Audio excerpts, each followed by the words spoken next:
En septiembre, voy a usar un término automovilístico, se pone en la pole position para las elecciones de fin 94, principios 95, que son las elecciones grandes de presidente. Uno se imagina más o menos, ¿no? Si el gobierno gana por mucho en septiembre, la posibilidad de la reelección y el cambio de la Constitución queda abierta. Si gana por poco, muy ahí nomás, quizás no consiga la reelección, pero el presidente Menem probablemente esté en condiciones de liderar a su partido y al candidato que con su influencia designa el partido para el 95. Si el gobierno pierde en septiembre, existe el riesgo de un Menem alicaído a la manera de Alfonsín alicaído de los últimos 2 años de su sexenio. Así que septiembre es como la antesala de la lucha por el poder entre peronistas y radicales. Ahora, esta lucha por el poder entre peronistas y radicales, que es normal, es la lucha por el poder de la democracia, hasta ahora la vimos en los últimos 2 programas como lucha entre peronistas y radicales en torno del tema que se ha situado en el centro del proceso político argentino, que son las denuncias por corrupción. Denuncias van, denuncias vienen. Finalmente el que gane la lucha en torno de la corrupción va a estar en mejores condiciones para ganar en las elecciones de septiembre. Pero hay otra dimensión de esta lucha que a veces es un poco más difícil de seguir, que es que cada uno de los luchadores tiene adentro lucha. Es decir, dentro de los luchadores hay lucha.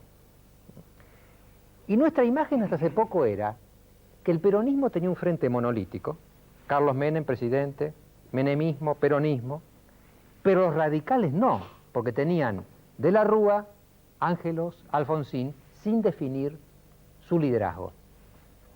Ángelos, por ejemplo, estuvo el jueves pasado en el programa, por teléfono, y de alguna manera él quedó tocado por el caso Mathers, y no le fue muy bien el jueves pasado, según la encuesta que hicimos acá. Está Leopoldo Leman en lugar de Javier Otaegui, que está asesorando a los españoles en España en este momento. ¿Cómo le fue a Ángelos, Leopoldo, en la última conversación que tuvimos el jueves con él? Sí, la gente nos dijo que había mejorado su imagen en un 20,8%, que había empeorado la misma el 39% y que la imagen había quedado igual un 40,1%. Uno va viendo en el radicalismo entonces. Alfonsín también hace 2 jueves acá mismo dijo que él no era candidato, se autoexcluyó. Ángelos está de alguna manera pasando un momento difícil y de la Rúa parece poco a poco convertirse en el candidato más probable del radicalismo para la presidencia. En el peronismo, del otro lado, la imagen, yo por lo menos, y creo que mucha gente no la tiene tan clara ahora, porque fíjense, en el quórum que no se consigue en diputados para tratar la ley de jubilaciones, por ejemplo, esta última, el de ayer, 11 justicialistas no concurrieron al quórum, de los cuales 8 eran diputados sindicales. Quiere decir que ahí también hay cierta fisura. La elección de Brunelli, de Naldo Brunelli en la CGT, apoyado por Lorenzo Miguel, ahí está la imagen, también indica de alguna manera que la CGT menemista, por llamarla así, fue derrotada por la CGT, llámenla no menemista. Quiere decir que ahí también hay un problema de alguna manera interno importante. También empieza a haber figuras como Bordón, Cafiero en el Senado, que dicen sí, reforma la Constitución, pero no como la que quiere el gobierno, o de la Sota, que también va a estar en el programa esta noche, objetando de alguna manera a la línea que podríamos llamar menemista y luchando probablemente con Arauz, que se va del ministerio, en Córdoba en una interna. Es decir, las internas en el peronismo empiezan como a, no sé, diluir, lo voy a preguntar al senador Menem, por supuesto que está acá con Eduardo Menem, si es así o no, empiezan a, diría yo, no dejar tan clara la imagen de una estructura monolítica en el peronismo. Y aquí a mí me interesa mucho, con el senador Menem, que él me aclare un poco, estos últimos movimientos de Menem en el gabinete, ¿tienen interpretación política global de la gran política de gobierno o son movidas también políticas dirigidas a la interna? Yo acá traje un tablero, con Felipe Pérez, que es el director, somos muy fanáticos del ajedrez. Hay 3 alejamientos de gabinete en los últimos tiempos, ¿no? Ustedes vieron que en ajedrez, por ejemplo, una pieza a veces come a otra. Este es Manzano. Es decir, Manzano fue alejado simplemente. Un hombre con muy mala imagen, se fue. Está en San Diego, California, no está más. Pero los últimos dos cambios que hubo no fueron este movimiento así, sino que fue un momento raro que en el ajedrez, los jugadores de ajedrez lo conocen, que se llama enroque, ¿no? En el cual dos piezas cambian de lugar, invierten su posición en el tablero. Porque fíjense, Herman se va de defensa para reforzar la lucha del peronismo en la capital federal. Y Araoz aparentemente se va de acción social, de salud y acción social, para la lucha en Córdoba. Hicimos una encuesta también con Leopoldo sobre cómo interpreta la gente por qué se ha ido Araoz. ¿Qué dio Leopoldo? Sí, la gente nos dijo que Araoz se fue porque el presidente necesitaba un hombre fuerte para competir con el radicalismo en Córdoba en un 36,7%, porque había fracasado como ministro un 13,5%, y por las diferencias que existen entre Araoz y el presidente en relación a la pobreza, un 49,8%. Fíjense que la columna colorada y la verde, si la muestran, las dos están presuponiendo temas de diferencias internas. Solo la amarilla sería tipo, digamos, una comida, diríamos, una comida como Manzano. No, aparentemente también acá hay enroque. Yo le hice esta presentación al senador Eduardo Menem, que no sé si va a estar de acuerdo conmigo, para que me la refute, me la confirme o imagine alguna otra cosa. Yo admiro su capacidad de análisis sobre estos temas, pero desde luego no comparto varias de sus apreciaciones. En primer término, usted habla de que antes aparecía algo monolítico y de pronto hoy no lo es. Esta es una primera apreciación que no responde a la realidad. Esto de que hay algunos diputados que no votan la ley del gobierno ya pasó anteriormente en otros casos, diputados del justicialismo. Pasó con YPF y pasó con algunas otras leyes. No se olvide que hubo un grupo de los 8 diputados que también se separó anteriormente y luego muchos que no dieron quórum para la ley de YPF. Esto no es nuevo. Las diferencias que tienen los gremios entre sí o los dirigentes gremiales entre sí tampoco es nueva. Fíjese todos los movimientos que hubo desde un comienzo en la CGT, que se unió, que primero había 2 CGT, se unieron, luego se separaron en los distintos grupos, pero esto hace a la dinámica del movimiento obrero, en los cuales el gobierno no tiene ninguna participación, aun cuando las distintas posiciones dentro del movimiento obrero pueden tener incidencia, sí, respecto a ciertas políticas de gobierno, en lo que hace a los métodos de lucha, a las posiciones de apoyo o de enfrentamiento. En lo que hace a los movimientos de gabinete, obedecen a distintas circunstancias, es decir, usted hace razonamientos que son muy lineales y los comportamientos humanos son complejos. Es decir, González va a luchar en Capital, un medio muy difícil para el peronismo. El peronismo, no sé cuándo ganó en Capital, pero normalmente es un medio adverso a nuestro partido. Y se cree que con una figura como la de Herman, que es un hombre que ya ha demostrado su capacidad, con una gran trayectoria personal y política, puede resultar atractivo para el electorado que ha sido siempre tan esquivo a nuestro partido. Es decir, puede ser, si usted lo quiere, digamos, encuadrar dentro del juego de ajedrez, puede ser que se esté sacrificando una pieza para ganar posiciones en otro sector de este campo de ajedrez. ¿Te juega al ajedrez? Sí, jugaba. Ya veo, porque la idea del sacrificio también... Claro, a veces se sacrifica para ganar posiciones en otro sentido. Lo de Araoz es distinto. Araoz desde hace mucho tiempo que quería luchar en Córdoba, tiene sus aspiraciones, no las ha ocultado. Es otro distrito difícil para el peronismo. Muy difícil, no ganamos desde 1983. Araoz se cree en condiciones de luchar, dice que no lo puede hacer desde el ministerio y me parece una actitud razonable. Desde el ministerio, cualquier movimiento que haga, van a decir que está usando el ministerio para ganar o para conseguir ventajas en su distrito. Entonces, es una decisión de tipo personal para ir a luchar en otro distrito difícil. Fíjese que en esto hay simetría en cuanto van a luchar los dos exministros en ciudadelas que han sido casualmente del radicalismo. Pero no hacen, digamos, no se pueden comparar los dos casos tan exactamente. Ahora, senador, falta por explicar, se habla, de algunos diarios yo he leído, del post-menemismo, la línea Bordón, Cafiero, de la Sota que está ahí. ¿No es una disidencia ya más importante política dentro de lo que sería el peronismo o el menemismo, post-menemismo? Bueno, pero ¿sabe qué pasa? Aquí se habla con mucha frecuencia del menemismo. Bueno, está bien, si quieren caracterizar al peronismo que está en el gobierno, está bien, se lo puede aceptar, se puede dar esa licencia, pero esto es peronismo, y es un peronismo con los matices como puede tener cualquier otro partido. Usted me dice Cafiero, de la Sota y Bordón. Si vamos a la historia reciente, Cafiero fue el que enfrentó al actual presidente en las internas. De la Sota fue su compañero de fórmula en la interna. El hecho de que el compañero de la Sota haya cumplido función en este gobierno como embajador, no quiere decir que él vaya a cambiar el matiz que ha tenido y que en su momento los diferenció, pero estamos dentro de un gran movimiento en el cual tenemos matices y es saludable que tengamos matices. Lo importante es que los racionalicemos a esos matices y no nos olvidemos nunca de nuestra pertenencia al mismo partido. Senador. El caso de Bordón, bueno, Bordón en su momento su línea en Mendoza nos apoyó en la interna de Menem y Cafiero, pero él nunca se definió si estaba con uno o con otro. Esta fue, digamos, esto fue lo que pasó en las elecciones internas del año 88.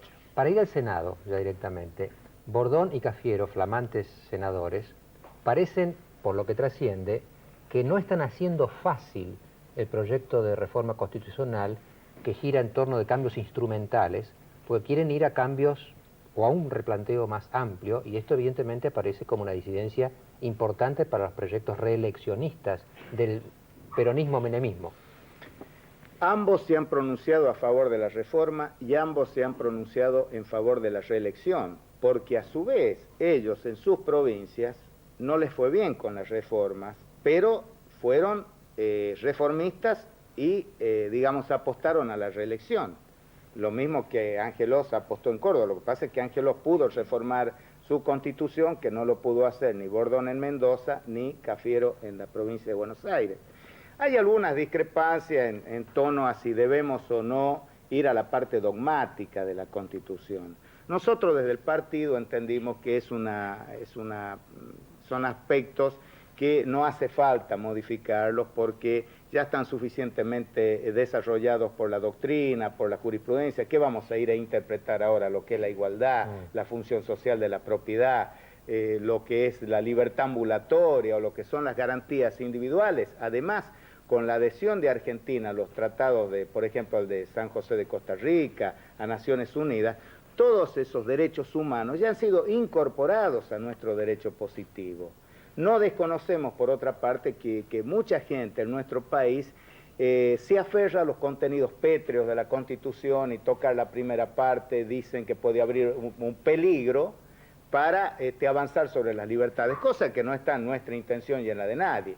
Además, no es tan urgente modificar como sí es urgente modificar otros aspectos de la Constitución. La reelección, por ejemplo. La reelección es una cláusula, la más polémica, pero no es la más importante. Es cierto que nosotros hablamos de reelección, pero hablamos de una sola reelección y de acortamiento del mandato a 4 años, con lo cual estaríamos discutiendo entre 8 años, con la posibilidad de que el pueblo se pronuncie luego el 4º año, contra 6 años.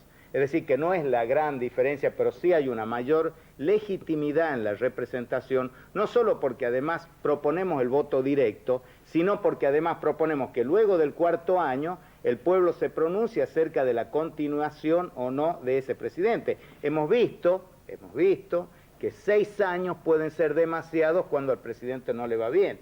Y 4 años pueden ser pocos cuando hay que completar un programa de gobierno bastante amplio, sin olvidar con las modificaciones al funcionamiento del Congreso, todo esto que está pasando ahora, que no hay quórum para poder sancionar una ley, hay que establecer otro método para sancionar las leyes, que funcionemos más tiempo en el año, no 7 meses en receso durante los cuales el Poder Ejecutivo dispone qué debemos tratar si es que nos quiere convocar a extraordinarias, acortar algunos mandatos como el de los senadores, que es de 9 años, establecer el voto directo para elegir a los senadores sin pasar por las asambleas legislativas, que está siendo cada vez más complicado. Es decir, en la Constitución hay temas mucho más importantes, pero reconozco que el que levanta mayor cantidad de críticas o de polémicas, y que es el que en alguna medida está dificultando el tratamiento político del tema, es el de la reelección. La última pregunta, senador. Usted ha sido, diría yo, presentado en los medios últimamente como un hombre que está tratando de moderar la batalla feroz peronismo-radicalismo en torno de las denuncias de corrupción. Usted sabe muy bien que estas últimas semanas ha sido arreciado una serie de denuncias de todo tipo que la gente la tiene, diría yo, azorada, atenta, preocupada. ¿Es verdad? A mí me conocen como un hombre que estoy en una posición moderadora, no de los últimos tiempos.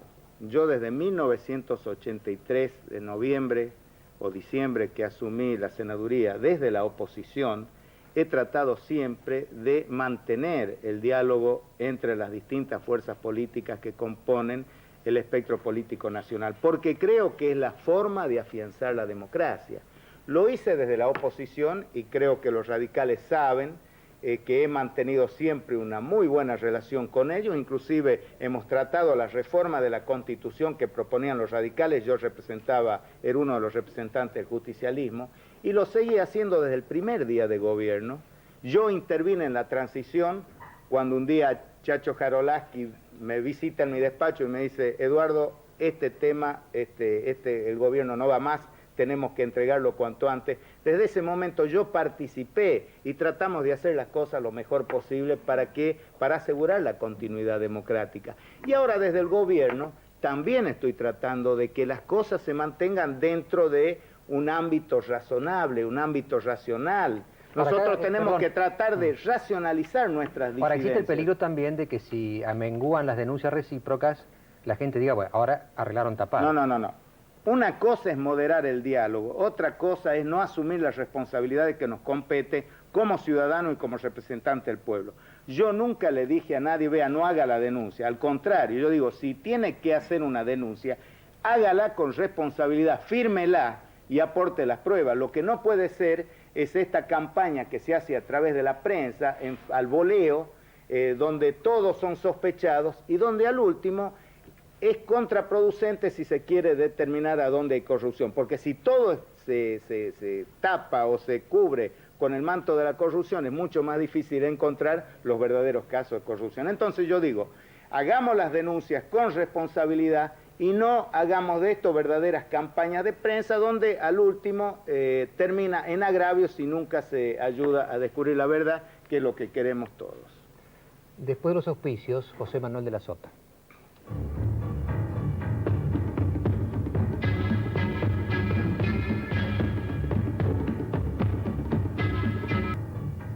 Imagen, ¿no? A ver si la muestran. Esta imagen del enroque. Allí está esperando Julio César Araoz, que supuestamente fue enrocado hace muy pocos días. Pero estamos con José Manuel de la Sota. Tenemos algunos llamados, los voy dando como vienen. No voy dando todos, pero en este sentido que vienen. Ana de Villa del Parque dice que no cree que el doctor Menem gane las próximas elecciones de septiembre. Alfredo Ramos Mejía dice que conviene que Menem pierda las elecciones de septiembre. Jorge de Versalles dice: no debe mezclarse el concepto de peronismo con el concepto de menemismo. Alberto de Parque Chacabuco, me parece que se pasó Alberto, se está transformando en una mini dictadura del gobierno y esto va a terminar mal. Si termina mal, serán derrotados en las elecciones, pero yo no veo mini dictadura acá, todos discutimos. Y creo que esto es justamente una democracia. Se gana, se pierde. Y Roberto Caballito realmente es creativo. Dice: ¿es cierto lo de la candidatura Angelós Grondona? Y si es verdad, ¿qué lo une a él? Roberto de Caballito, yo estoy haciendo esto que hago, por sí mismo, no como un medio para otra cosa. Para nada. No hay política en mi futuro. Hay periodismo. Bueno, Y tenía a De la Sota acá, la pregunta es casi de rigor, De la Sota, usted escuchó el bloque anterior. ¿Qué interpretación le parece más adecuada o cómo lo interpreta usted? Yo creo que en los partidos políticos tiene que haber un saludable pluralismo.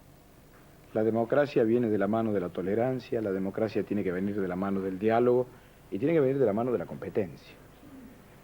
Dentro del justicialismo ha habido una etapa durante el gobierno del presidente Menem donde indudablemente la magnitud de la crisis que el gobierno debió enfrentar hizo necesario inclusive que apareciera el gobierno como concentrando excesivamente el poder en una sola figura. Y creo que hoy, pasado el mal trago inicial, grave, surge otra vez la diversidad que debe existir dentro de un partido político. Y esto me parece bueno. Yo los otros días dije que lo peor para Menem y para el peronismo sería el unicato, que todo dependiera de una persona, que la continuidad de este modelo dependiera de una persona. Y usted mencionó recién el postmenenismo.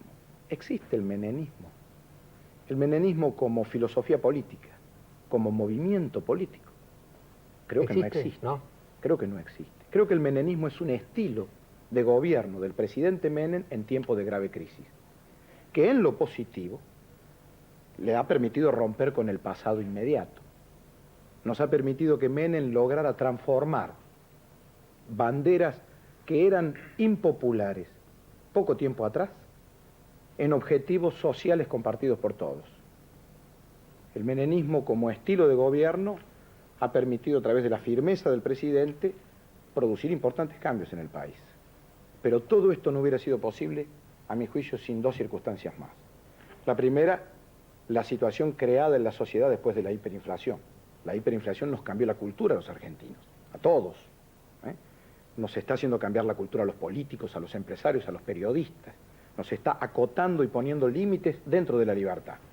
Y por otro lado, los cambios que Menem llevó adelante hubieran sido imposibles sin el peronismo. Hizo falta un movimiento de ancha base popular para llevar adelante cambios con tanto sacrificio. Entonces, un partido de derecha como la UCD no hubiera podido llevar adelante estos cambios. Un partido de clase media, como el de los radicales, si hubiese ganado Angelo en las últimas elecciones, tampoco lo hubiera logrado.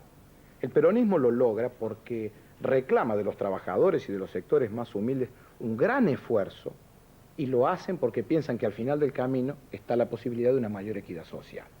Entonces sería más correcto decir que hay Menem y la pregunta sería esta: Bordón, Cafiero, De la Sota, ¿esto es un post-Menem? No, son dirigentes del mismo partido con diferencias. Las tenemos. Algunas son bastante profundas. Las expresamos democráticamente, sin agresiones y sin agravios. No vamos a llegar a enfrentamientos irreconciliables como para poner en duda la viabilidad de nuestro partido político. Pero sí queremos que haya dentro un clima que nos permita expresar estos disensos y mantener la tolerancia, que es imprescindible. ¿Usted está de acuerdo con la reelección? Yo creo que la reforma de la Constitución y la reelección es lógica. Lo que no estaría de acuerdo es que se haga la reforma solo para Menem y que dentro del partido hubiera algunos torquemadas que plantearan el unicato. Si dentro de nuestro partido hay 20 candidatos, Bordón, Duhalde, que lo ha dicho hace pocas horas, Menem, todos tienen derecho a competir. Palito Ortega, puede haber varios más. Menem ha dicho cada gobernador es un candidato presidencial en potencia. Bueno, en la medida en que el peronismo sea la posibilidad de la competencia transparente entre todos ellos, a mí no me parece mal que haya reelección. Lo grave sería que esto tuviera nombre y apellido.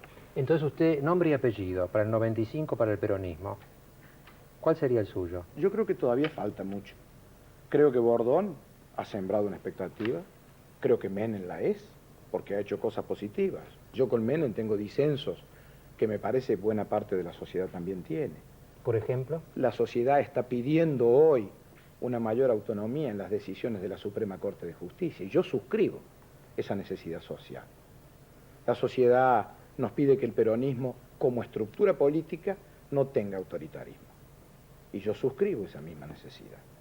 La sociedad piensa que tal vez no hemos sido suficientemente firmes para mantener la ética pública. Y yo creo también lo mismo. Y buena parte de nuestra sociedad piensa que los cambios producidos por el gobierno han tenido en algún aspecto explicativo un signo de conservadorismo un poco salvaje, que deja de lado la tradición humanista, cristiana, la vocación social, que el justicialismo no debe perder, porque no es incompatible con el crecimiento, la estabilidad y la economía de mercado. Al contrario, es imprescindible. Si nosotros no logramos sumarle a la libertad económica la redistribución de la renta a través del impuesto y programas de seguro social no politiqueros, sino serios, igualitarios, legislados para toda la comunidad, indudablemente no habremos pergeñado un modelo nuevo, original y abarcativo de todos los argentinos. De las otras, la última pregunta sería esta.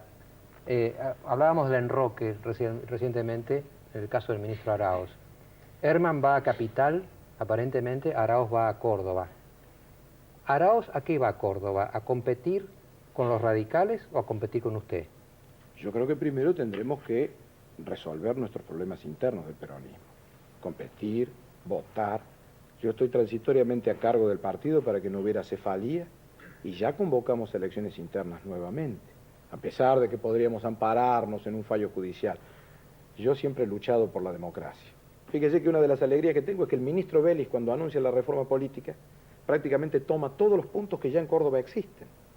En Córdoba, en el Partido Justicialista, los independientes votan en primarias abiertas y pueden ser candidatos, si no, pregúntele a Cavallo cómo llegó a diputado de la Nación. No es una obra suya, ¿no? No, fue obra de la sociedad de Córdoba que lo votó y lo eligió. Pero usted yo simplemente lo invité. ¿Usted lo convenció? Simplemente lo invité a quien le parecía un poco extraño. ¿Y ahora ¿Usted está plenamente satisfecho con lo que hizo Cavallo o alguna cosita le observaría? Creo que el plan llevado adelante era necesario, pero es insuficiente. Creo que nos falta mucho en materia de reforma financiera, nos falta mucho en materia de reforma fiscal, nos falta mucho en la necesidad de lograr un equilibrio social que todavía está realmente descompensado. ¿Usted a Arauz lo ve como un rival? Lo veo como un compañero que va a competir a Córdoba y que va a tener todas las garantías para competir. Yo no debo opinar de él. Quienes deben opinar de él son los peronistas de Córdoba y los independientes en el momento en que se vote. Como seguramente opinarán de mí, opinarán de Bucco, opinarán de otros dirigentes que puedan presentarse a una contienda, que yo aspiro que sea democrática, que sea participativa. Después del corte, el todavía ministro Arauz.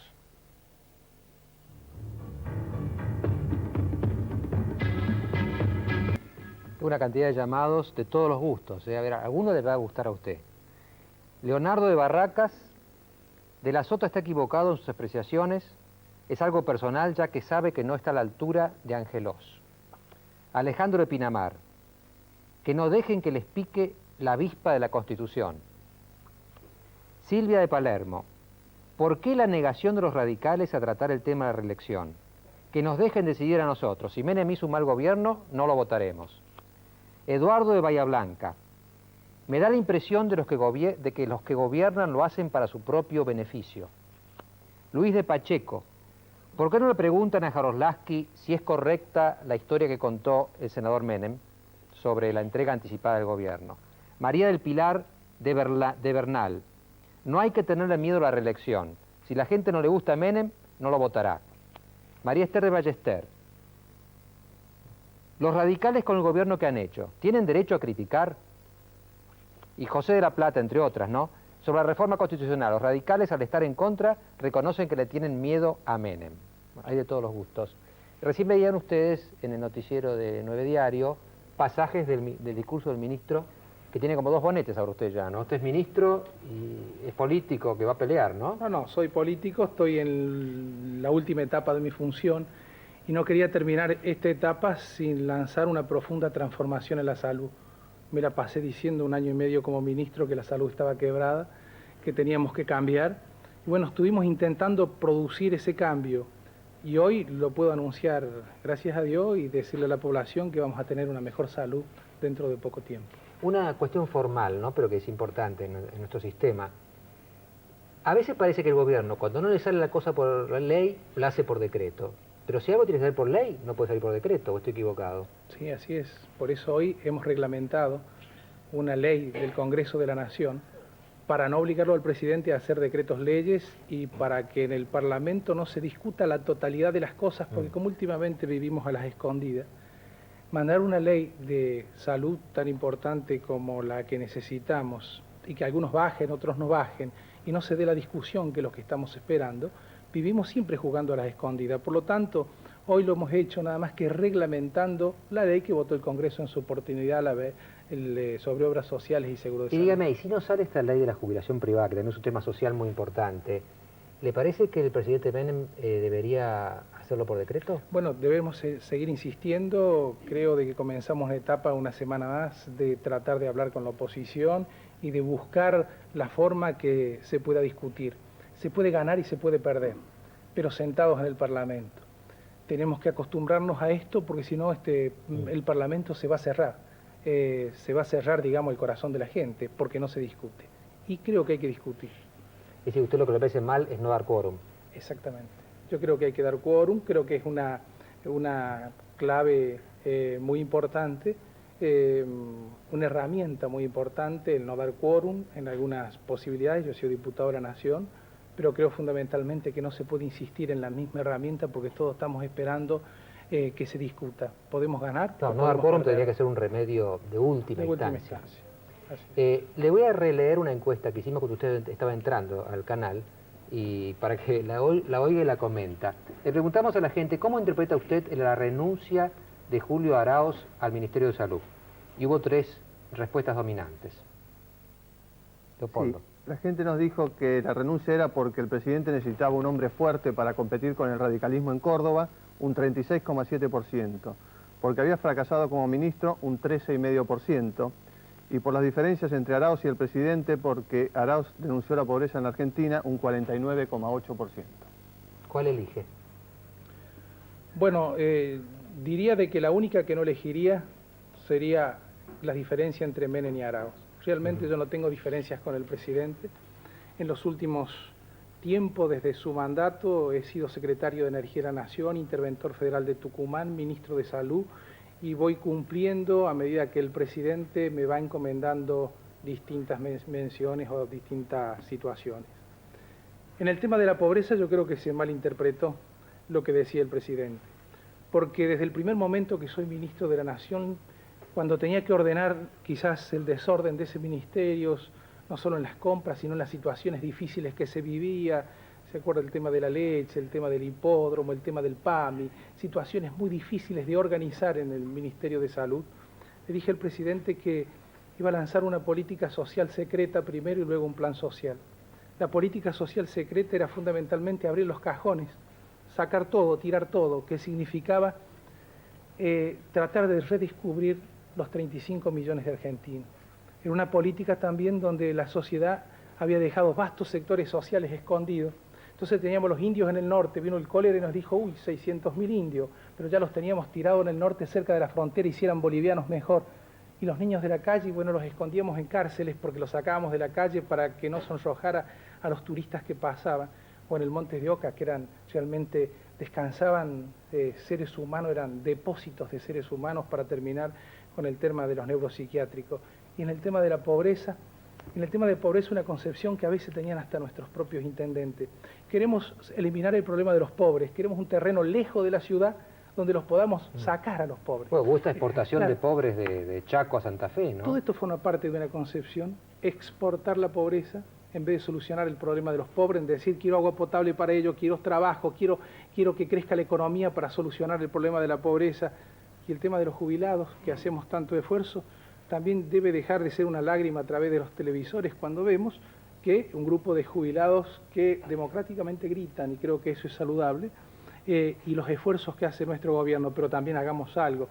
Apaguemos el televisor y le abramos la puerta de nuestra casa a nuestros padres y a nuestros abuelos. Dejemos de pensar si tenemos una piecita en el fondo para ellos o si tenemos un geriátrico cuando molesta porque parece que la casa es chica. Son cambios de pautas culturales. Sacar de los cajones y decir la sociedad está totalmente ordenada porque tenemos un pedazo de la sociedad escondida en cada cajón.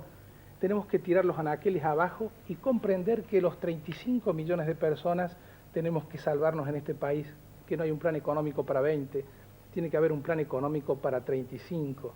Y estos 35 millones es comprender que hay un espejo social que es toda la sociedad y que son nuestros los jubilados, los enfermos, los chicos de la calle, los chicos que están abandonados, el tema del SIDA. Todos estos problemas forman parte de la sociedad, no solo del gobierno, y comprenderlos, aprenderlos y tener una política, pero ahora descubrirlos. Es un país donde últimamente jugamos a las escondidas. Ministro, y no nos reencontramos. Yo lo escucho hablar con tanto entusiasmo del cargo en que está, Sí, o de las responsabilidades que tiene, que uno dice, pero entonces, ¿para qué se va a Córdoba? Bueno, son etapas de que uno cumple en distintos cargos. Realmente lo siento y me voy con mucho dolor porque he creado, digamos, formo parte de una familia. Porque haber cambiado... me han ayudado a cambiar, me han ayudado a crecer la gente que me rodea. ¿Usted se va por decisión propia o el presidente le dijo, mire, Córdoba hay que pelear en Córdoba? ¿Cómo es la cosa? ¿Va como un soldado o decidió usted ir? No, es que alguna vez tengo que volver a mi casa. Hace 4 años que he salido de mi casa, que es mi provincia, y no puedo seguir engañando a mis comprovincianos ni a los propios cordobeses. Tengo que volver a mi casa, sentarme y decir, bueno, todo esto que he aprendido gracias a ustedes tengo que ponerlo al servicio de mi provincia. Pero también quiero decirles algo de que me voy con un dejo de nostalgia muy fuerte, porque hay una gran familia en ese ministerio a través de 86.000 niños que está el ministerio amparando, de los institutos de menores y toda esta situación del redescubrir, que seguramente va a estar en buenas manos del próximo ministro. Pero uno no deja de sentir y de pensar que eso ya forma parte de la familia de uno. Y decir que quedan muchas cosas por hacer, Grondona, muchísimas cosas porque las necesidades son crecientes, que he puesto toda mi voluntad de intentar hacerlas y faltan muchas cosas, por lo que yo debo pedir en esta mi despedida perdón de las cosas que no pude hacer, disculpa de las que no pude interpretar y agradecer a los que me ayudaron a crecer, digamos, en este ministerio. Ministro, usted sabe que en la primera parte de este programa, Eduardo Menem notó, cuando hicimos 2 interpretaciones que no eran totalmente coincidentes, cómo están las cosas en el peronismo, que Herman González se va a la capital y usted se va a Córdoba, que son justamente los 2 distritos más difíciles para el peronismo frente al radicalismo. Sí. Pero usted a Córdoba va a competir o quiere competir con un candidato radical que no sabemos todavía quién será, pero antes tiene que competir con De la Sota, porque De la Sota dijo, antes tendrá que competir conmigo. Así es. ¿Cuál es la diferencia con De la Sota? Bueno, creo que tenemos diferencias de estilos y de propuestas para los cordobeses. Y reconozco en el doctor De la Sota que ha sido un gran luchador de nuestro partido y que representó con mucha hidalguía que incluso hasta mi generación en la provincia de Córdoba. Pero llegó la oportunidad de tener propuestas diferenciadas. Después de tantas derrotas en mi provincia, creo que tengo la posibilidad de presentar una propuesta para los peronistas. Quizás pierda, quizás gane. Lo importante es de que pueda presentarla. Y si ganara, decirle a todos los cordobeses que también hay una propuesta también de dejar de jugar a las escondidas en Córdoba, dejar de ser también, de terminar con las políticas de los excluidos en mi propia provincia y de poder decirle a los radicales que también no vamos a competir contra ellos porque la propuesta los debe contener a ellos en la provincia de Córdoba. ¿Sería correcto decir, y esta es la última de veras, que lo diferencia de la Sota es que usted es menemista y De la Sota no?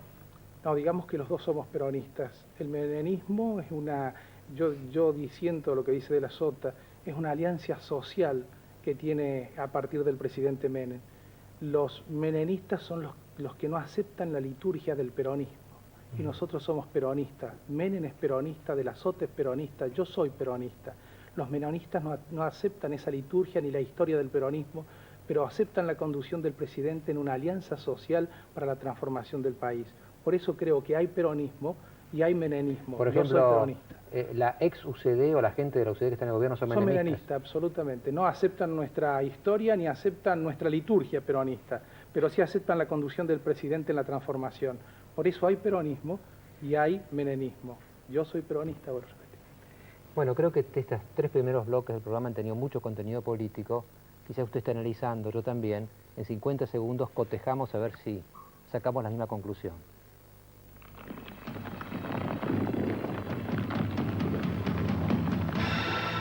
Para encontrar seguridad, respáldese en Sudamérica Seguros.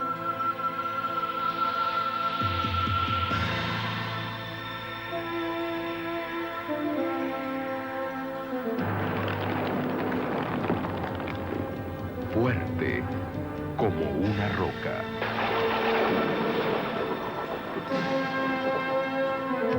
Permanente como sus 100 años.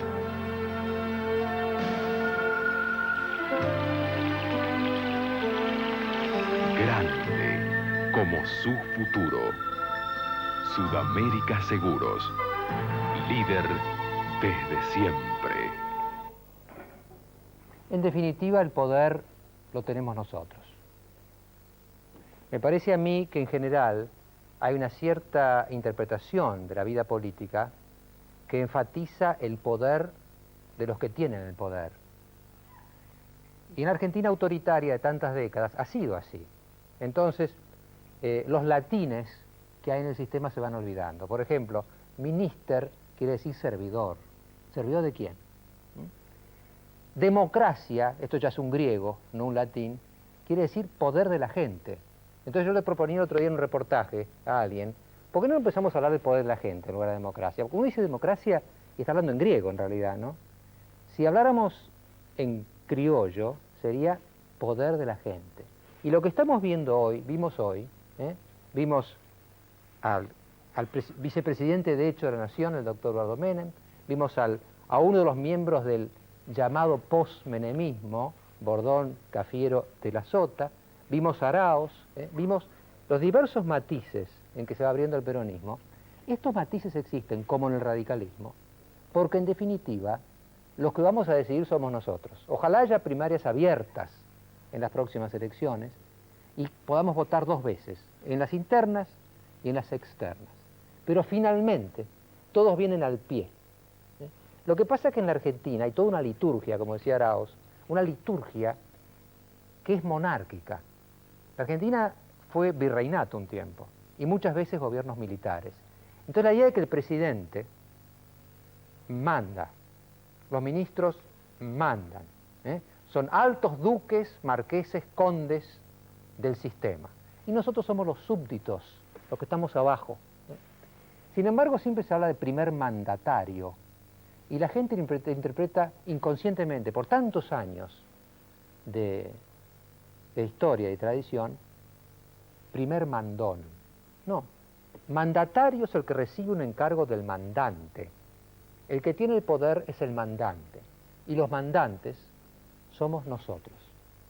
El poder de la gente somos nosotros. Ustedes, los que están allá, del otro lado de un vidrio, los que vamos a votar en septiembre y los que vamos a votar después, y vamos nosotros a decidir. Por eso empieza a moverse la vida política. Los actores en el escenario piden nuestros votos. ¿Se lo vamos a dar o no?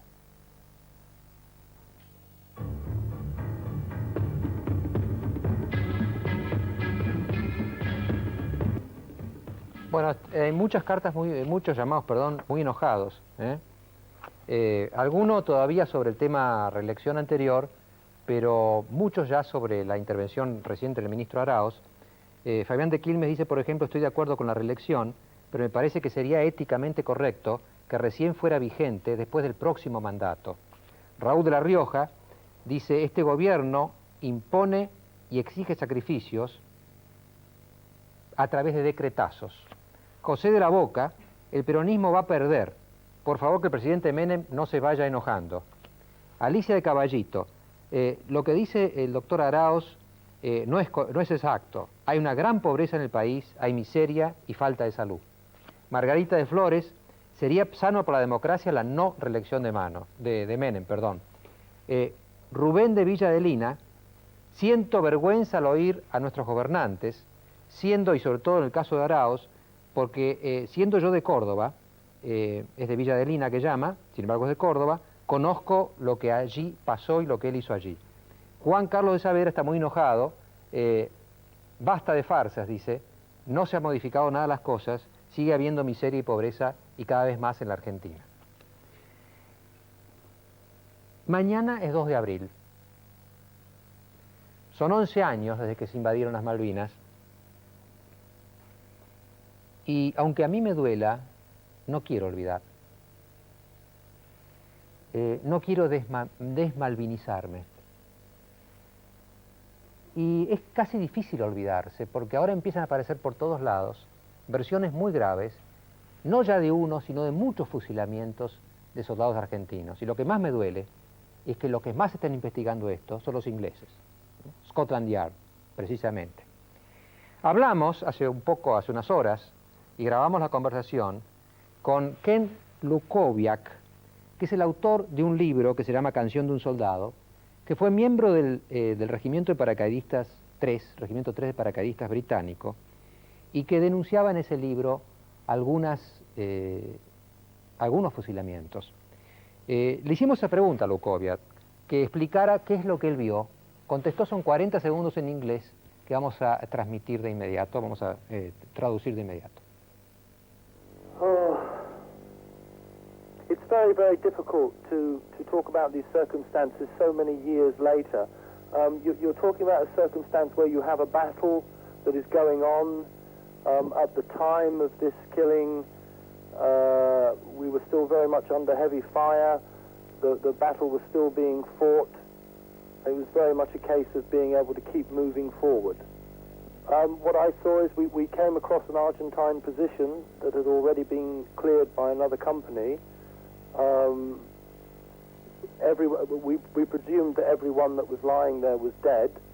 One of the dead moved. My friend and I went over to give medical aid to this soldier. And while we were doing this, the sergeant approached and told us to move back. And we moved back, and the sergeant shot the boy.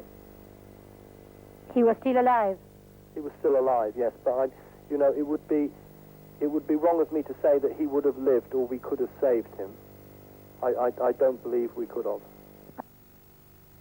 Bueno, lo que Ken Lukowiak cuenta acá es que en un momento de la batalla se encontraron una especie de fosa o de trinchera que otra compañía ya había tomado, y encontraron una serie de argentinos aparentemente muertos, hasta que de golpe vieron que uno de ellos se movía, y su sargento lo remató. Esto es lo que él cuenta ahí. Pero hay muchos. Lo que a mí me parece grave es que hay muchos cuentos. En Clarín y La Nación aparecieron algunos de ellos. Yo quiero simplemente que Alejandra les lea algunas de las cosas que están apareciendo en los diarios argentinos, que son reflejo de la investigación que están haciendo los ingleses. Alejandra, lo que dice Clarín primero. Publican una foto de soldados argentinos en Malvinas. ¿Pruebas de fusilamientos? El dominical periódico londinense The Independent on Sunday publicó en su edición de ayer una fotografía que ofrece nuevas pruebas de que soldados británicos fusilaron a argentinos que intentaban rendirse durante la guerra de las Islas Malvinas. La fotografía muestra a 2 soldados argentinos que, según el periódico londinense, fueron muertos segundos después que alzaran sus brazos y gritaran en inglés: "No disparen". Más evidencias de que murieron prisioneros argentinos se revelan en un nuevo libro, The Scars of Wars, de Hugh McManus. En el libro, el mayor Bob Late, responsable de enterrar a los muertos de ambos lados, relata que muchos de los soldados argentinos fueron muertos con sus brazos en alto, como quedó claro por la posición de los cuerpos. ¿De La Nación, Alejandra? Alegatos en Londres sobre atrocidades. El matutino londinense Daily Mail publica revelaciones que por primera vez envuelven a marines y miembros del Regimiento 2 de paracaidistas considerados héroes de la batalla de Goose Green. De acuerdo con el matutino, los nuevos cargos incluyen la confesión hecha a un malvinense por 2 miembros del Regimiento 2 inmediatamente después de terminar la guerra, acerca del fusilamiento de soldados argentinos en Goose Green, en venganza por la muerte de su comandante, el coronel H. Jones. Denuncias según las cuales un joven paracaidista herido en batalla fue galardonado por sus colegas con un trofeo de guerra que consistía en las orejas de 2 soldados argentinos puestas en alcohol. Otra denuncia de un malvinense sobre la ejecución de 2 argentinos en West Falkland. El alegato de un exoficial paracaidista británico, indicando que 6 soldados enemigos fueron obligados a cavar sus tumbas y luego ejecutados. Que 6 argentinos que se habían rendido fueron dirigidos adrede a zonas minadas. es mucho, ¿no? Aquí, allí, allí, allí. No es un caso, son muchos casos que empiezan a aparecer. Y le decía, lo que me duele es que aparecen porque los ingleses lo están investigando. Hicimos una encuesta con Leopoldo para saber si los argentinos piensan que el gobierno argentino está siendo suficientemente enérgico frente a Inglaterra para reclamar la investigación y más investigaciones y castigos. Leopoldo. Sí, nos dijo que debería presionar más al gobierno inglés para que se aclaren estos hechos, aún poniendo en riesgo la buena relación entre los dos países, un 73,1%, y que debería preservar la buena relación, aunque esto signifique presionar menos, un 26,9%. En estos momentos en Bosnia hay genocidio, crímenes de guerra espantosos, y tribunales internacionales de Naciones Unidas están empezando a castigar a los primeros criminales de guerra. Estos, si ocurrieron, son crímenes de guerra que deben ser castigados. Y la Argentina es la primera que tiene que exigir que así sea. Creo que no se puede olvidar. Yo, por lo menos, que quedé muy marcado por esa guerra y me sentí muy deudor. Acá hay cientos de chicos argentinos que murieron por nosotros. Esa deuda no se puede olvidar. Esa deuda no se perdona, no se prorroga, es nuestra deuda con ellos y sigue vigente. Para no olvidar tampoco, o para ver cómo fue, acaba de aparecer un libro ayer de Nicanor Costa Méndez, el libro póstumo de Costa Méndez. Lo tengo acá, ya lo leí porque me mandaron las pruebas de página. Se los voy a comentar muy brevemente. Este libro que se llama Malvinas, esta es la historia, narra los esfuerzos del lado argentino para evitar que hubiera guerra. Es un libro, yo lo leí casi como una novela de suspenso, con la diferencia que no era novela, era de verdad. Se lee así. Es muy polémico. Yo tengo mis dudas de que el gobierno de entonces, inclusive con Costa Méndez, que fue mi amigo, haya hecho todo lo necesario para evitar la guerra. Es decir, el libro es muy polémico y prende, porque no hay que olvidar. Hay que perdonar, pero no hay que olvidar. Dicho sea de paso, mañana a las 17 horas, los veteranos de guerra de Malvinas van a marchar al Monumento de los Caídos desde el obelisco. Y ya que estamos por no olvidar, no me quiero olvidar otra cosa antes de pasar al próximo tema, que vuelve el tema de la corrupción ya con todo, el resto del programa, pero no me quiero olvidar de algo que quedó como en el aire el jueves pasado y no tuve tiempo de decirlo. Ustedes recordarán que hace 2 jueves estuvieron aquí la gente de Sierra Grande. Ahí está Mirta Muñoz hablando en el programa. Y estaba ahí también el gobernador Masachesi, que justamente hoy, mejor dicho ayer, si no me equivoco, ha firmado con el gobierno nacional el traspaso de IPASAM, que es la empresa cerrada en Sierra Grande, a la provincia de Río Negro. Creo que por ahí está la imagen de Masachesi, que también estaba en el programa con Herman González, firmando la transferencia de IPASAM a la provincia. Y les quiero contar, los quiero ser partícipes, del clima que había aquí en el piso, como decimos en la jerga de televisión, cuando estaba toda la gente de Sierra Grande, que se había venido de muy lejos, más de 1000 kilómetros, acá. Yo pensé un poco ingenuamente que al anunciar Masachesi que tomaba IPASAM para resolver el tema, se iba a poner un clima casi de fiesta en el piso, y no había nada de eso. Había un clima pesadísimo. Tanto que les tuve que decir un poco al aire que bueno, que Masachesi estaba haciendo lo posible. Cuando terminamos el programa me quedé con ellos, que me van a estar escuchando seguramente ahora y mirando. Me quedé con Mirta Muñoz y con toda la gente que estaba. Y había un fuerte pesimismo y mucha bronca. Yo lo sentía, ¿no? Entonces les dije un poco, pero escúchenme, estamos haciendo lo posible. Y ahora el gobernador le dijeron, no, ¿sabe lo que pasa?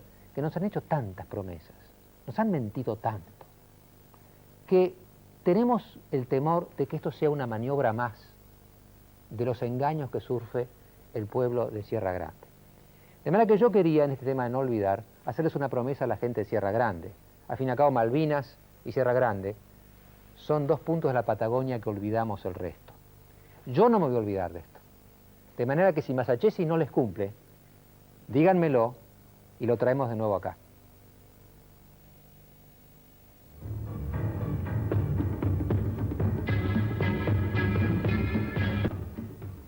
Ustedes recordarán que el jueves pasado se produjo un debate de gran nivel, creo yo, muy fuerte, muy duro, entre el diputado Baglini y el secretario Tacchi, sobre el tema Conner Salgado, sobre el tema de la presunta venta de créditos fiscales truchos a unas empresas que después no querían pagar los impuestos que correspondían a esos créditos fiscales, que fue muy ardiente como debate. Hicimos una encuesta con Leopoldo para saber, en la opinión de la gente, quién ganó el debate, si Baglini o Tacchi, y salió así. Sí. Nos dijo que había ganado el diputado Baglini un 41,2% y que había ganado el secretario Tacchi un 58,8%. Bueno, y la secuela de este tema, en el próximo bloque vamos a tener un tema nuevo de corrupción, pero esto es una secuela del programa anterior, generó que Coca Salgado, la señora de Salgado, que está preso por el tema me pidiera el testimonio de lo que ella ve de ese proceso. Y luego hemos invitado también a Marcelo Da Corte, que era director de la DGI cuando estalló el tema Conner Salgado. Le voy a pedir a Coca Salgado, señora, si usted puede exponer muy brevemente, dentro de lo posible, su testimonio. Gracias. Especialmente le agradezco porque es la primera vez que alguien televisivamente nos permite contar nuestra verdad.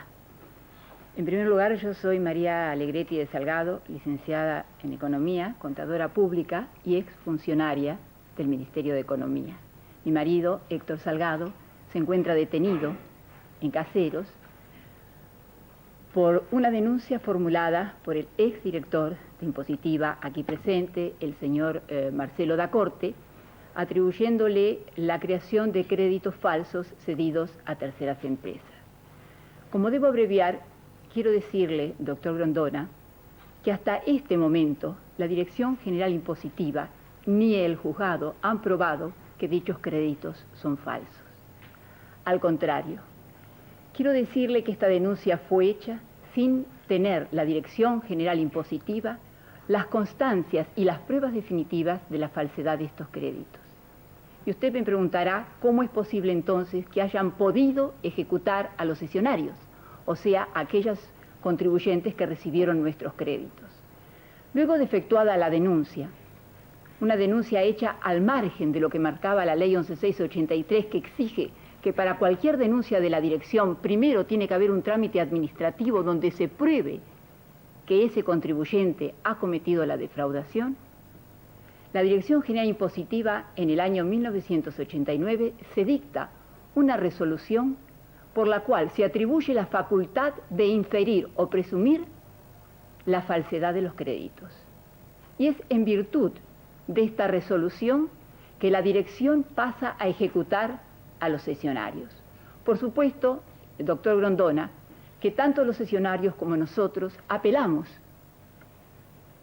a dichas medidas de la dirección, al Tribunal Fiscal, que era el fuero correspondiente. La mayoría de los vocales se declararon incompetentes y es por eso que, en parte, las acciones llegaron a la Corte Suprema y en ese famoso fallo, la Corte Suprema le dice a Firestone, mire, puede ser que usted tenga razón, pero primero pague y después discutamos si los créditos son o no son falsos. Pero hubo un caso en que uno de los vocales se declaró competente y le pidió a la dirección que expusiera cuáles eran aquellos fundamentos que avalaban la denuncia. Señor Grondona, la dirección presentó como las pruebas de la inferencia o presunción toda una serie de recortes periodísticos que hablaban mal de mi persona. Recortes de la persona de mi marido. Recortes periodísticos que, en definitiva, habían sido propiciados por ella misma, porque eran sus propias denuncias. Presenta como testimonio el testimonio de diputados y políticos que habían opinado sobre el caso de mi marido, que cuando son llamados a testificar, aquí tengo los testimonios de los diputados, diputado Viciotti, diputado Cardoso, dice que en realidad ellos habían opinado en función de lo que decían los diarios. Pide por oficio la declaración del doctor Álvarez Canali, que era el juez de Bahía Blanca en los casos famosos de los galpones de Tierra del Fuego que se atribuían a mi marido, y el testimonio del doctor Cavirón, que era el intendente de Bahía Blanca. Ambos los dos, en esto que tengo acá, ofician al juzgado diciendo que ninguna de las empresas de Conner Salgado tiene absolutamente nada que ver con los galpones de Tierra del Fuego. Por su parte, se libra oficio a la gobernación de Tierra del Fuego para que declare si hay ilícitos cometidos. Y la gobernación de Tierra del Fuego dice que no se registra ningún ilícito en Tierra del Fuego. Ahora, señora, yo vi una pregunta, ¿no? Si eso es así, ¿cómo se explica que su marido esté detenido? Yo le pregunto, doctor Grondona, ¿cómo puede ser que mi marido hace 3 años y medio que está detenido y no se haya iniciado el juicio? Porque fíjese que todavía no se abrió el plenario. Yo le voy a decir más, hay una sola causa en la justicia contencioso administrativa que terminó. Es la causa por la cual se atribuía a mi marido la creación de créditos falsos a través de la venta de televisores Talent que no existían. Y en esa causa, que llegó a la Corte Suprema, se probó, y acá tengo los fallos, que todos los televisores habían sido entregados. Entonces le hago mi última pregunta, señora. ¿Por qué? Porque yo digo una cosa, hay una cantidad de gente que andamos por la calle. Bueno, yo le digo... Su marido no anda por la calle, ¿por qué? Le voy a decir algo que es una aberración. Mi marido en este momento está siendo juzgado por los mismos hechos en 2 fueros. El fuero penal, en donde todavía se puede decir que no se abrió el juicio, y el fuero contencioso administrativo, que es aquel donde en principio la dirección tendría que haber actuado y haber demostrado, porque la ley dice que para hacer una denuncia penal, la dirección primero lo tiene que demostrar en la sede administrativa, con lo que usted debe conocer... ¿Usted cree, señora, entonces que el juez que le tenía odio a su marido... ¿Qué factor pudo jugar entonces en esto? Yo me gustaría, doctor Grondona, que usted me diga cuál es la razón por la cual, si llegados a Corte Suprema, la propia Corte Suprema reconoce que todos los televisores han sido entregados, todavía en la sede penal se sigue discutiendo si los televisores... Usted me describe, yo le estoy preguntando como última pregunta, que me dé una razón. Usted habrá imaginado una razón, habrá ocurrido algún episodio, habrá pasado algo que a usted le induce a pensar que por algo pasa, ¿o no? Doctor Grondona, yo a través de esto he tenido extorsiones que son, digamos, de público conocimiento. Y le voy a decir más, esta denuncia que hace la dirección no está avalada en su momento por el cuerpo de abogados de la dirección, sino viene, según declaraciones del propio director que acá tengo en mi poder, inducida por el abogado García Lorea, que había sido designado 3 meses antes como contratado y no como personal de la dirección. Y es él el que dice que se debe hacer esta denuncia.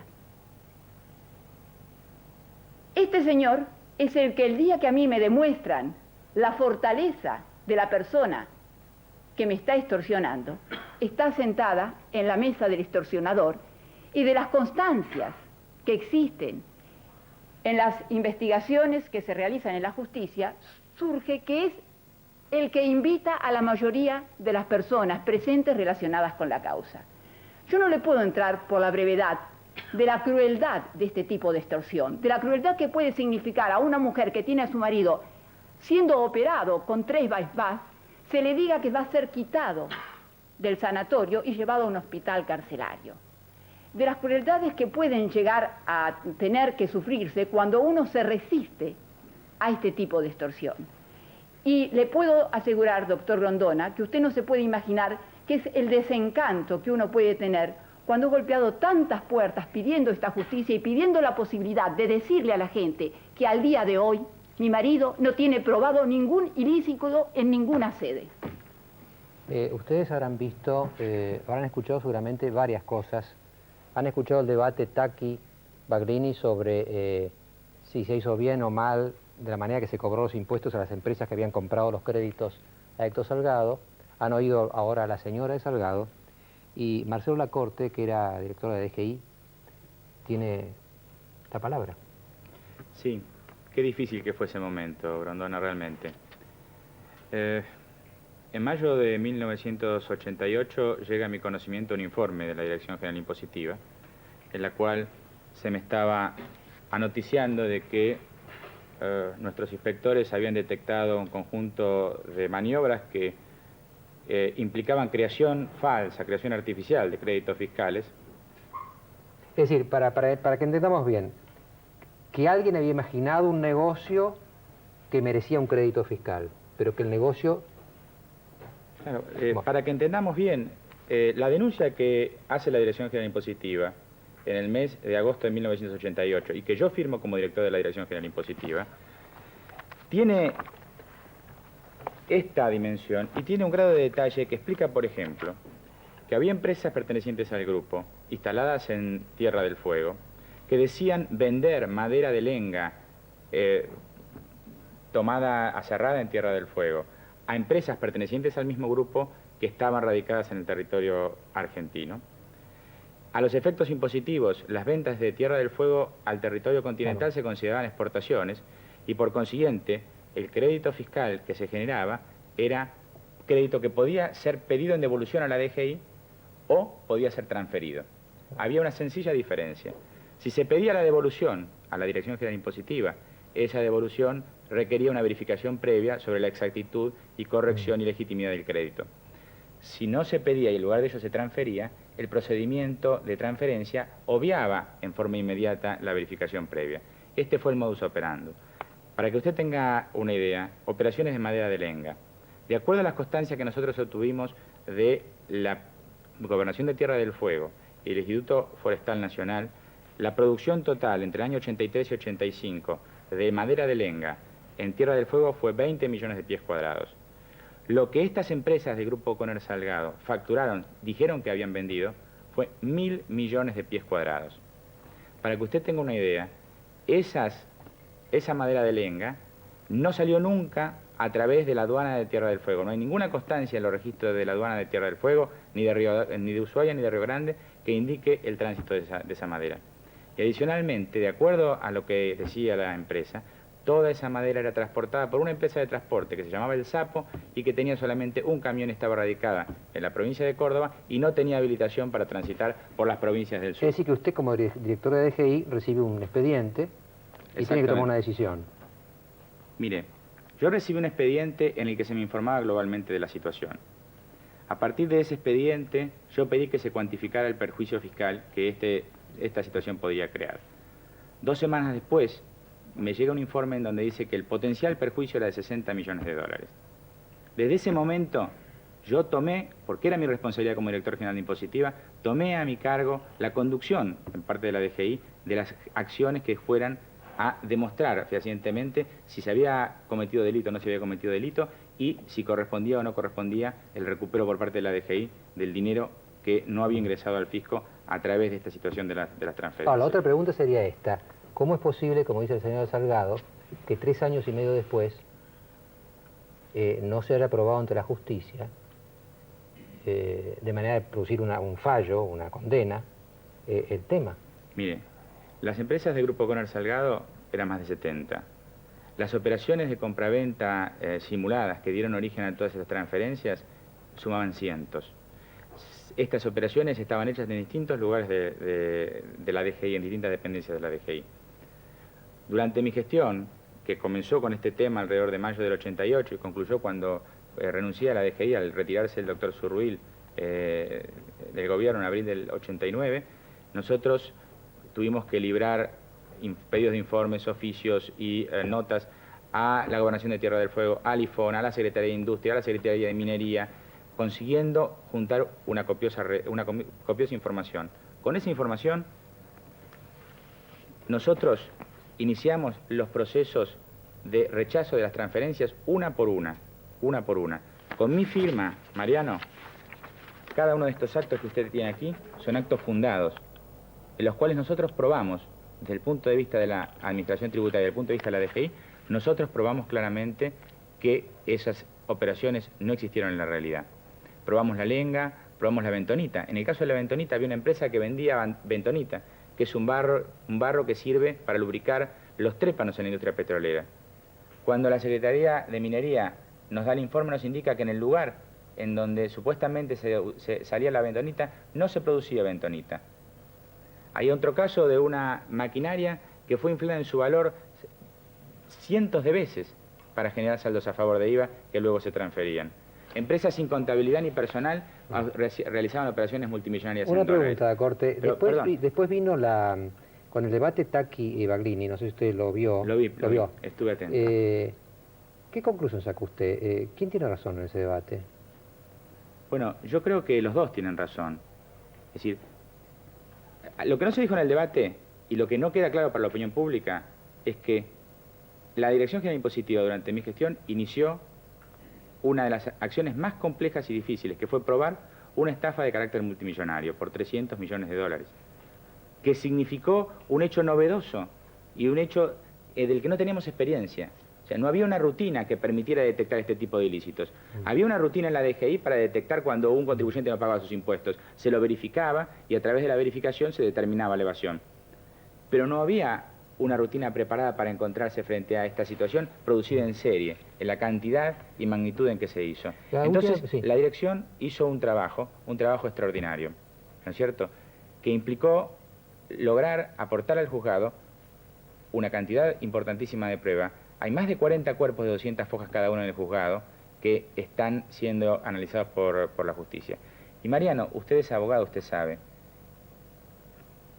En el caso Salgado, el juez dictó prisión preventiva. O sea, el juez consideró que hay semiplena prueba. Es verdad, se está todavía en la etapa del sumario, no se pasó al juicio. Pero el señor Salgado no está preso por una presunción, está preso porque no está preso por una sospecha meramente. Se acreditó semiplena prueba. Yo no puedo seguir este debate, señora. Yo he dado la oportunidad a cada uno que exponga sus opiniones, sus razones, y creo que se aporta, dando así dos ángulos de mira. Y ahora tenemos que irnos a un caso de corrupción o de denuncia de corrupción. Hay mucha gente acá en la tribuna, algo que conmocionó, diría yo, el mundo de las escuelas y los escolares de la provincia de Buenos Aires. Desgraciadamente, las denuncias son nuevas, las refutaciones a veces son viejas, la corrupción no afloja. Estaba diciendo, se nos va acabando el tiempo, hay muchos llamados, pero quiero destacar a dos de este último momento que hemos tenido acá.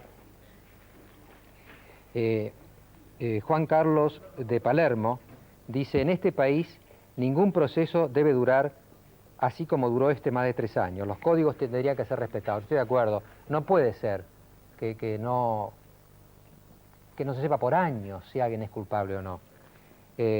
Irma de Barrio Norte dice: lo que dice la señora no es cierto, sí lo es lo que dice el señor Dacorte. Bueno, y el nuevo tema que queremos investigar ahora, presentar a ustedes. Ustedes saben que durante el verano un fondo que maneja la provincia de Buenos Aires, el gobierno del doctor Duhalde, a través del señor Julio Carpinetti, que está acá, en el programa, subsidió o dio subsidios o ayudas a una serie de escolares para que podrían tomar vacaciones. Ahora el manejo de ese dinero ha sido cuestionado, está en todos los diarios, hace varios días que salen los diarios, sobre todo Página 12, cuyos periodistas también están acá, fue la que más destacó el tema. Y han venido acá al programa una serie de ciudadanos, sobre todo el General Sarmiento, que es el partido del Gran Buenos Aires donde explotó el tema, digamos, a dar su testimonio en el sentido de que ellos vivieron parte de este proceso. Hay gente de cooperadores escolares, hay directores de escuela, hay gente de SUTEBA, del gremio de la educación.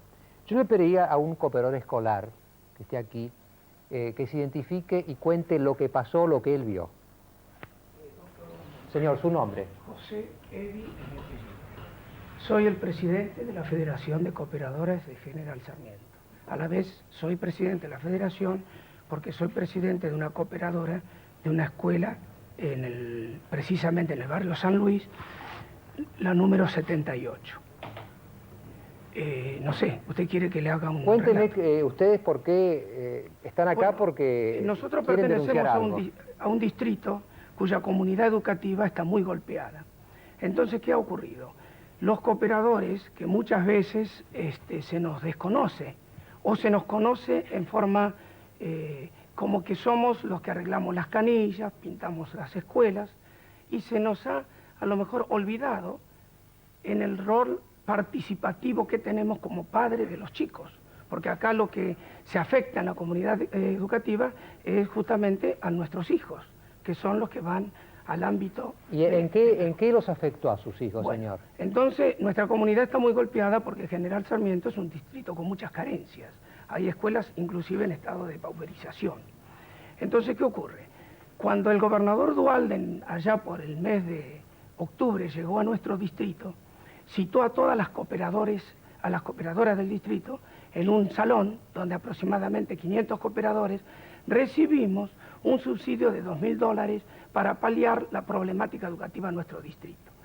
Digo esto porque yo recuerdo una frase o una palabra que el doctor Duhalde dijo refiriéndose a nosotros, los cooperadores, que la garantía más grande que él tenía era en el reconocimiento de que cuando a los cooperadores se nos pedían buscar, digamos, presupuestos para las obras de refacción y demás, a él le constaba de que cuando lo hacíamos los cooperadores, los costos salían 3 o 4 veces más bajos que cuando a veces lo pedía por los estamentos oficiales. Era un reconocimiento del señor gobernador a la capacidad que teníamos los cooperadores para poder trabajar con el tema de los usos. Yo le pediría si puede concretar. Pero ahora yo qué le pasó, concreto el porque tema. se va a ir en prólogo, si no.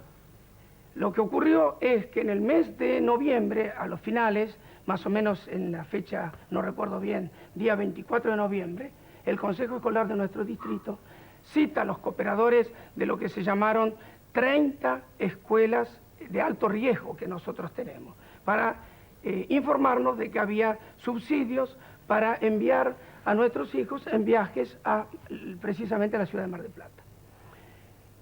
Viajamos con una desprolijidad total porque los primeros viajes salieron el 29 de noviembre, es decir, cada cooperadora, cada directivo de cada escuela tenía 4 días para organizar los viajes, que fueron llevados con mucha alegría de parte de los chicos, con micros que salían de la intendencia, o sea, frente a la intendencia de nuestro municipio, y salían hacia Mar del Plata. En el transcurrir del viaje, cuando todavía no habían retornado las primeras escuelas, nosotros recibimos el informe de que debíamos de ir a retirar cheques de $23.100 que nos daba el ente para poder pagar estos viajes. Es decir, yo aclaro la cosa. La primera impresión eran viajes gratis. Sí. Luego vino la idea de que teníamos la orden de retirar estos cheques de $23.100 con la indicación de que los depositáramos en la cuenta y los tuviéramos inmovilizados hasta un nuevo aviso. Cuando retornamos de los viajes, cuando ya prácticamente estaban todas en las 30 escuelas de retorno, nos dicen que debíamos de entregar los cheques. En algunos casos con telegramas que recibimos del Consejo Escolar. Algunas escuelas al ir a devolver ese cheque, porque lo que había que hacer era devolver, preguntaron a quién se le pagaba. Y la respuesta fue a una empresa que en este momento está en formación. Eso se nos dijo en el Consejo Escolar. Que luego supimos que era Días Felices. La desprolijidad continúa porque muchas cooperadoras, por supuesto, devolvimos los $23.100. Pero después viene la información de que, más o menos en los primeros días de enero, con fecha 7 de diciembre, de que nosotros las cooperadoras teníamos el derecho o la posibilidad de contratar micros y hoteles en Mar del Plata para utilizar estos $23.100, cosa que ya había sido consumada con una empresa que había sido designada luego de que los cooperadores y los directivos estábamos realizando los viajes. Se habló también de sobreprecios. Entonces, ¿qué ocurre? Lógicamente los cooperadores, alarmados por esta cuestión, hemos investigado por qué nos daban cheques de $23.100. Y se nos explicó oficialmente de que esto era porque cada chico costaba en estos viajes $385. Y ahí fue la gran bronca de los cooperadores, porque nosotros años tras años organizamos los viajes de los chicos egresados. Por ejemplo, mi escuela que resignó este subsidio, porque la bronca también fue, la señora directora bajaba del micro el día 23 y el día 24 tenía esta noticia de los viajes gratis. Entonces nosotros no lo hicimos. Y ese viaje que veníamos de hacer, justamente veníamos de Mar del Plata. ¿Cuánto costaba? 100. ¿100 dólares? 100 pesos o 100 dólares. 100 pesos. Contra los 385 que se nos argumentaba por el cual nosotros recibíamos y devolvíamos los cheques. Además viene la otra gran pregunta. Si los viajes los pagaba el ente, ¿por qué no los pagó directamente? ¿Para qué nos daban los cheques y para qué los devolvíamos? Nuestra impresión fue de un blanqueo de cheques, utilizando nuestras cuentas. Le agradezco mucho su explicación. Nos quedan muy pocos minutos. No sé si alguno de los que están acá quiere agregar algo, por favor, muy cortito. Todo el grupo o el cuento es ese, esa es la historia y esa es. ¿Alguien quiere agregar? Señora. Usted, señora, ¿qué posición tiene? Yo soy directora de la escuela 115 del Partido de la Matanza. Es una escuela de un barrio de emergencia y nosotros, el planteo es exactamente igual. Viajamos a los primeros días de diciembre, pero recién en el mes de enero se nos indica que tenemos que ir a La Plata a buscar un cheque para pagar el viaje de egresados. Cuando nosotros vamos a La Plata nos hacen llenar un papel, yo lo tengo aquí, dicen que nos van a interdepositar el dinero a nuestra cuenta. Cuando esperamos el interdepósito, aparentemente, porque yo hice unos cuantos planteos, incluso llegué a hablar con el subsecretario de Turismo, el señor Bursaco. Al hacer este planteo, aparentemente se dejó sin efecto el interdepósito y a partir del mes de febrero comienzan a llamarme por teléfono para decir que vaya personalmente a buscar el cheque. Ya no era un interdepósito.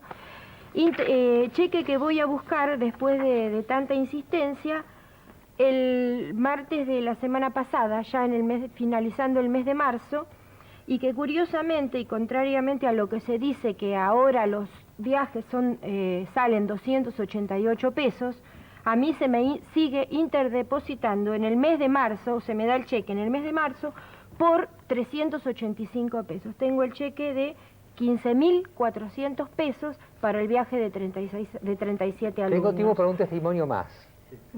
Sí. A ver, decida entre ustedes dos quién habla. ¿La señora o usted? Soy secretario general del SUTEBA. Bueno, está bien, hacemos Hubo una operadores, directores, del señor SUTEBA. Gracias. Del señor Julio Carpinetti, en el sentido de que había contratado viajes a este sindicato. Este sindicato no vende viajes al gobierno ni a nadie. Es un emprendimiento solidario y que lo hacemos para nuestros afiliados, para que puedan llevar a los chicos al viaje de fin de curso. El gobernador Duhalde dijo que no existía la posibilidad de un presupuesto como el de nuestro sindicato. Lo dijo en el diario Página 12. Aquí está el presupuesto de nuestro sindicato. Los chicos viajan a Mar del Plata por 72 pesos. Lo hacen durante 5 días, con viaje, pasaje, hotel y comida incluida. Tenemos otro testimonio, que es muy importante. La organización hotelera Salvucci. Una pregunta. Sí. Esta diferencia de 100 a 385, o de 72 a 385, ¿implicaba alguna mejora de los chicos en el viaje, en los hoteles o en algo? No, es el mismo nivel y lo que sí tenemos que decir es que hay 2 días de diferencia, más a favor del viaje que hacían con el dinero del gobierno, pero que de ninguna manera llega a justificar esta diferencia de precios. La tercera cuestión es esta. La organización hotelera Salvucci, que es prácticamente la misma gente de la empresa Días Felices, nos ofrece a nosotros en el año pasado, estabilidad mediante un presupuesto que lo tengo acá, lo hemos traído porque era uno de los presupuestos que hemos descartado el año pasado porque era caro para lo que podíamos afrontar nosotros. Pero este presupuesto, fíjese usted la diferencia, 117 pesos con 50. La misma organización, por la misma calidad de viaje, el año pasado. Es decir, que aún suponiendo que se le sumaran costos de una inflación que se dice que no existe, no llegaríamos ni a la mitad. Y el tercer motivo, señor Mariano, perdóneme, hablo aquí yo, en esta tribuna, usted hablaba de un tablero de ajedrez. hay otro tablero en el que somos peones todos nosotros. Y hay muchos compañeros que no se atreven a venir acá, porque temen represalia. Hablo en nombre de ellos, hablo en nombre de los docentes que renunciaron hastiados de tener que enfrentar alumnos, sintiéndose como vendedores de paraguas en el fondo del mar, diciéndole que se educa con el ejemplo, que el ejemplo es la corrección, el trabajo, la honestidad, y que saben, porque se enteran, que todas estas cosas suceden. Les agradezco mucho los testimonios y en el próximo bloque va a estar Julio Carpinetti y también un representante de Página 12.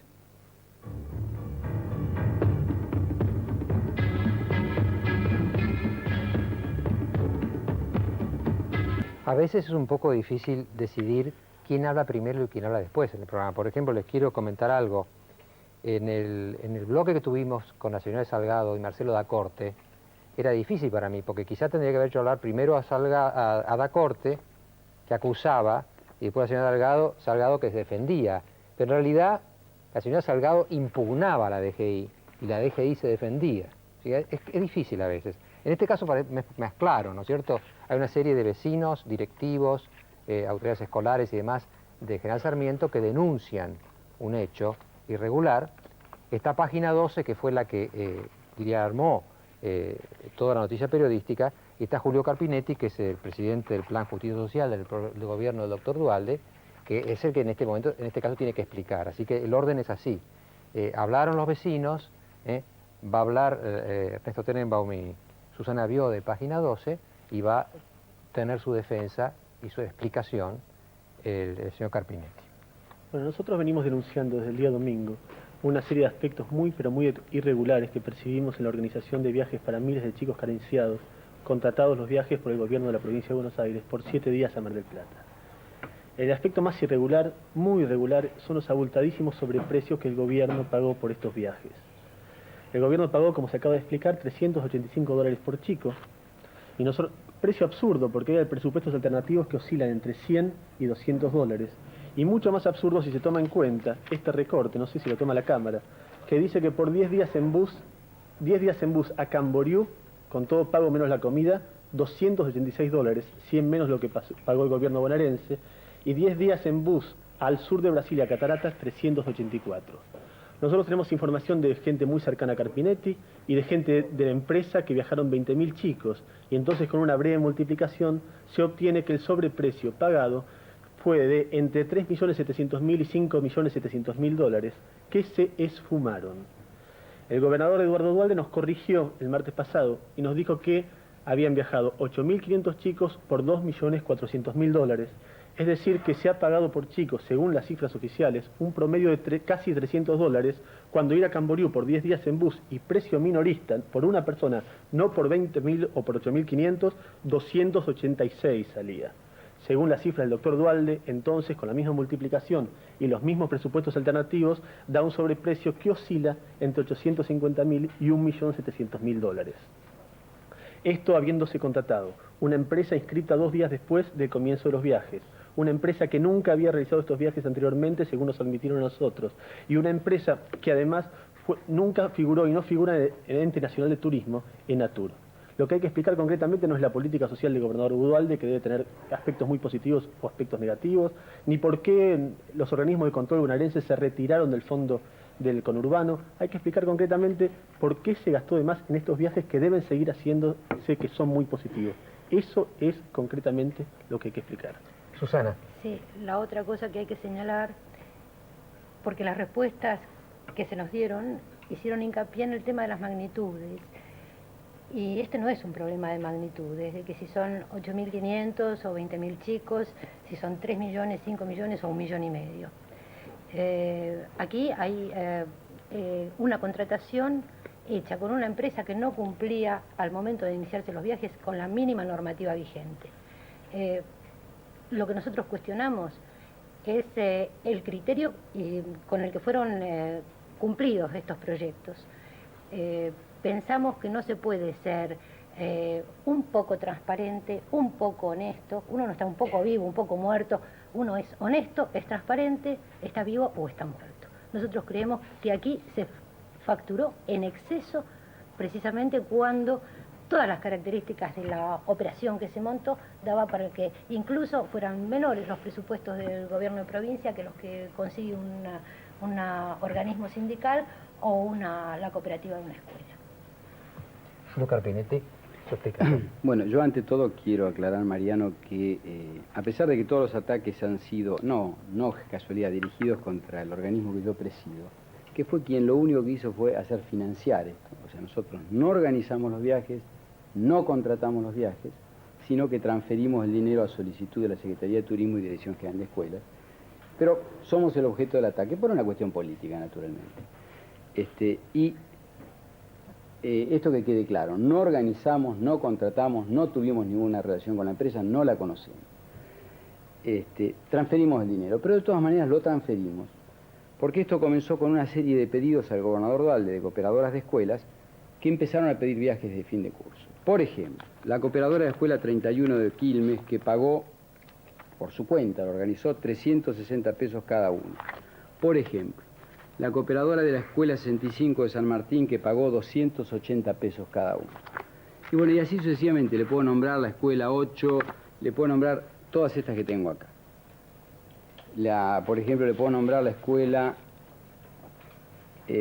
49 de Berazategui, que pagó 408 pesos por chico. ¿Son viajes equivalentes? Este son 2 días más. Este son 2 días más, el que costó más. ¿Quiere decir que a usted la cifra 385 no les pareció una cosa así? No me pareció para nada, porque fíjese, Mariano, le aclaro, cuando nos pasa la Secretaría de Turismo el pedido, donde nos explica todo el viaje, cómo es, coincide con lo que es esto, son 7 días donde el colectivo queda a disposición de los chicos, los lleva, los trae a todos lados, porque en turismo hay muchas diferencias. Son 4 comidas diarias, hay un equipo de ropa, hay 80 profesores, que durante un mes, que son aproximadamente cuestan 8 pesos por chico, digamos, 80 profesores que van a cargo, un seguro médico, hubo operaciones de apéndice, traslados en avión, es decir, todo esto también estaba incluido en los 280 pesos. Todo esto que se explica, material didáctico, todo esto que nos explican no cierra el precio, es más barato que lo que venían pagando las cooperadoras. Por otra parte, fíjese, por ejemplo, Hotel Unión Obrera Metalúrgica, Hotel Royal, precio de afiliado por día por persona con pensión completa, 19 pesos. Luz y Fuerza, precio de afiliado por día por persona con desayuno, 15 pesos, con desayuno solo. Media pensión, desayuno y cena por día por persona, 20 pesos. Precio afiliado por día y por persona con desayuno, 13 pesos, el SUP. Estos son todos hoteles, digamos, de sindicales. Según la Federación Hotelero Gastronómica de la República Argentina, un nivel de excelencia en la prestación de servicios cuando se produce un 6%, un 8% de queja. Hubo, por otra parte, una clínica contratada especialmente para esto que atendió 86 consultas médicas por día de promedio. ¿No es cierto? A mí esto me da 25 pesos por día a 7 días. Yo le pediría a Mariano, sí. Yo no traje 8.000 o 15.000 personas, porque si quiere las traigo, hacemos un acto, no hay problema. Yo le puedo traer 10.000 que me aplaudan. No, ellos no han venido, señores, ustedes no han venido en calidad de público que toma parte, sino en calidad de testigos. Ustedes dieron su testimonio, así que les pido ahora que escuchen sin expresiones verbales, que los convierte a ustedes frente al público en una especie de barra, y no son una barra, son un grupo de testigos, que ha pasado cosas y las dije. Por otra parte, digamos, había una entrega de ropa a cada uno de los chicos de un par de zapatillas, un par de medias, un pantalón y remera.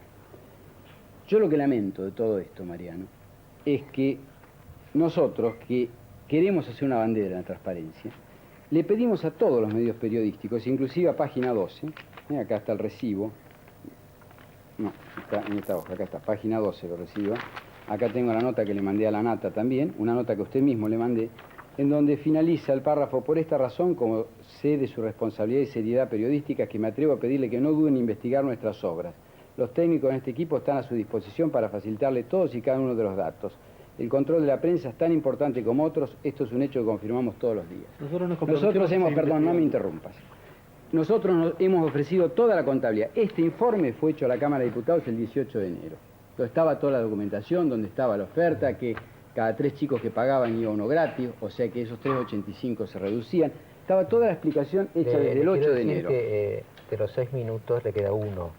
Entonces, yo lo que lamento es que no hayan venido a la fuente. Una investigación sin venir a la fuente. Una investigación donde hablan de un sobreprecio de 5 millones de dólares a 3, cuando el total de lo que se pagó es 2.400.000. Esto habla claramente de la mala fe o de la falta de información, que cuando uno maneja cosas tan importantes, yo no sé cómo llamarla. Esto es lo que se edita todos los meses, a disposición de toda la prensa, cheque por cheque, libramiento por libramiento, contrato por contrato. Todos los meses esto está a disposición de los legisladores, de la prensa. Esto es lo que mandamos a usted, a todos los medios de prensa, como le mostré, bajo recibo, que está a disposición de cada uno. Antes de publicar, ¿por qué no vinimos y lo miramos? Quiero cerrar con esto, Mariano. Este año, el gobernador quiere que en vez de 8.500, viajen 30.000 chicos. Le ofrezco a página 12 que nos venda 30.000 plazas a 100 pesos cada una, que se las compramos mañana. Y si no me lo pueden vender, están mintiendo. Si ellos dicen que vale 100, que lo vendan a 100 pesos. Si no, mintieron. Quedan 10 segundos, creo. Todos estos temas que se discuten en televisión y que podemos nosotros apreciar lo que dicen los vecinos, lo que investigó Página 12, lo que explica el funcionario del gobierno de la provincia de Buenos Aires, cuando implican la posible comisión de irregularidades, terminan en un juez. Deberían terminar en un juez. Y como les decía yo el otro jueves, y estoy preparando ese programa, la sensación que todos tenemos es que la justicia no devuelve bajo forma de certeza, de culpabilidad o de inocencia, y nos vamos cargando de dudas, sospechas, y no tenemos esa especie de salida que deberíamos tener a través de los jueces. Quiero contarles para terminar una anécdota que leí ayer en la prensa, una carta de lector, que me pareció tan al caso. La otra vez terminé con la anécdota de Alfredo Palacios. La anécdota es así. Federico el Grande de Prusia, un monarca absoluto y poderoso, un emperador prácticamente en el siglo XVIII, quería comprarle el terreno a un molinero para edificar una fortaleza. El molinero se negaba. Le mandó enviados, le ofreció 3 veces lo que valía el terreno, finalmente fue él. Y este pobre hombre humilde se encontró con el emperador, que llegaba a decirle: pero dígame, pedazo de alcornoque, le hemos ofrecido el triple de lo que vale, ¿y usted se empeña en no vender? El molinero le dijo: Su Majestad, no lo haré mientras haya jueces en Berlín. Hasta el jueves.